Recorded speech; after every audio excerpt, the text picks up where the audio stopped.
शिरवाडकर कुसुमाग्रज परिचय पूर्ण नाव विष्णू वामन शिरवाडकर मूळ नाव गजानन रंगनाथ शिरवाडकर टोपण नाव कुसुमाग्रज ते मराठी साहित्यातील अग्रगण्य कवी नाटककार कादंबरी आणि मानवतावादी लेखक होते.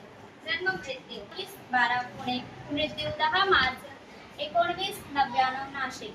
त्यांचे कार्य पत्रकारिता संयुक्त महाराष्ट्र चळवळ आणि काळाराम मंदिर साहित्याग्रहात सक्रिय सहभाग साहित्यातून समाज प्रबोधन आणि अन्यायाविरुद्ध लढा साहित्य लेखन काव्यसंग्रह शाखा जीवनलहरी किनारा मराठी मार्ग नाटके नटसम्राट बीज म्हणाली धरतीला कादंबरी वैष्णव सामान्य व पुरस्कार ज्ञानपीठ पुरस्कार पद्मभूषण साहित्य अकादमी पुरस्कार.